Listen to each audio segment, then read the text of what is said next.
So we just finished doing Trail Ridge Road here at Rocky Mountain National Park, and we just wanted to share some of our thoughts on the park and the road and the trip as a whole.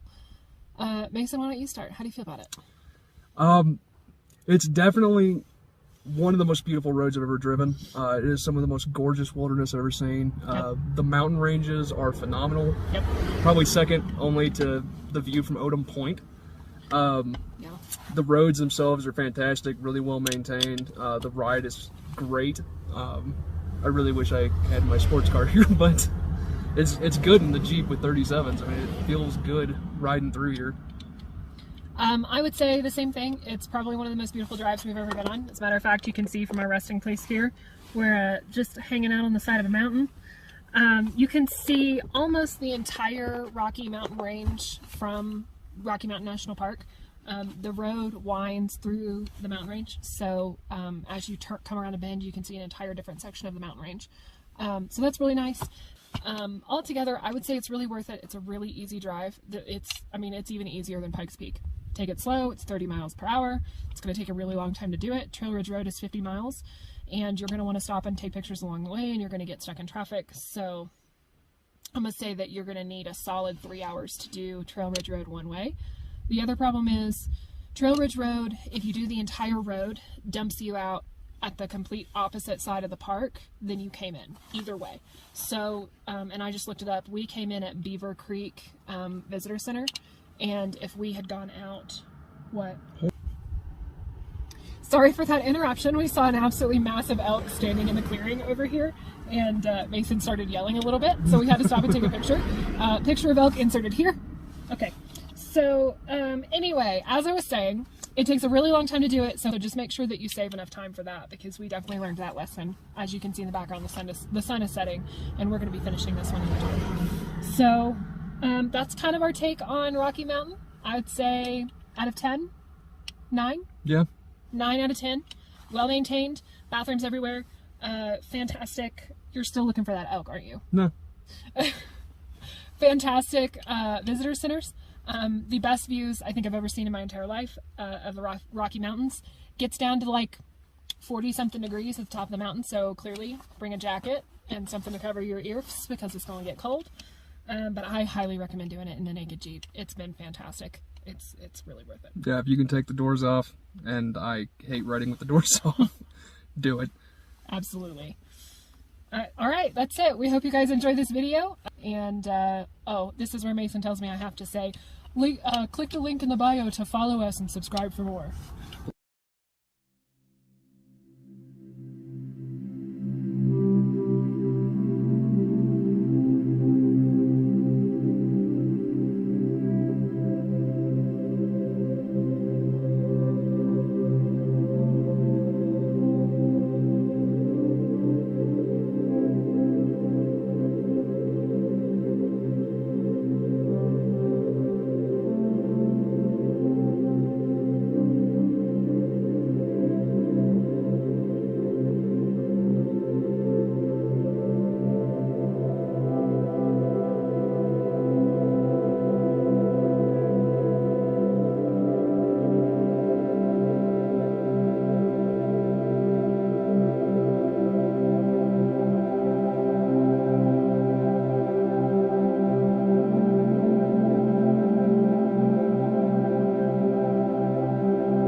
So I don't want to do a voiceover over this entire video because I want y'all to be able to enjoy some of the views that we saw while we were on this trip, but I do want to give y'all some important information about Rocky Mountain National Park.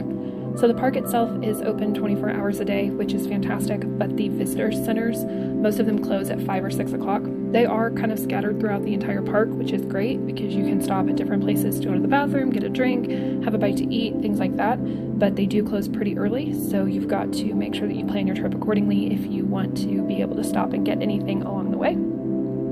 The other thing that I wanted to take a moment to mention is the wildlife. We encountered a ton of wildlife on this trip. As we've already mentioned, there was an elk right next to the highway as we were driving down it, but we also encountered an entire herd of elk along the side of the road, probably 100 to 150 animals just sitting right next to the highway, which of course does cause a traffic jam. We also encountered some smaller animals like groundhogs and squirrels and things like that, but also did see a couple of coyotes along the way. So just be wary if you decide to make this trip doorless that there are animals there, and I would not recommend being in the park after dark because there have been reported bear sightings within the park many times, and every trash can in the park is bear proof. You'll see here on the right hand side we are coming up on the Alpine Visitor Center. We made a quick stop there because there is a bathroom there, and I highly recommend making that hike up to the top of that rock.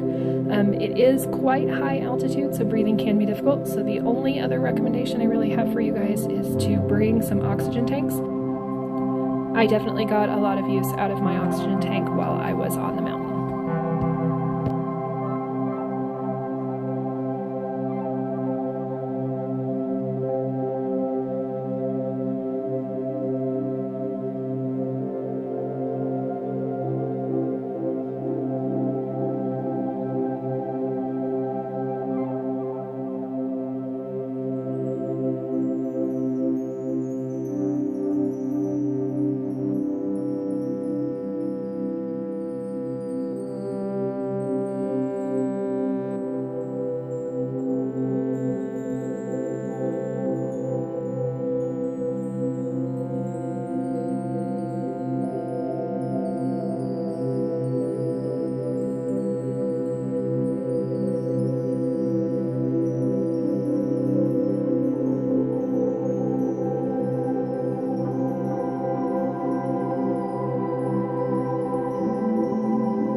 Thank you guys for taking the time to watch this video. We hope y'all will like and subscribe for more so you can continue following our grand nomad adventure.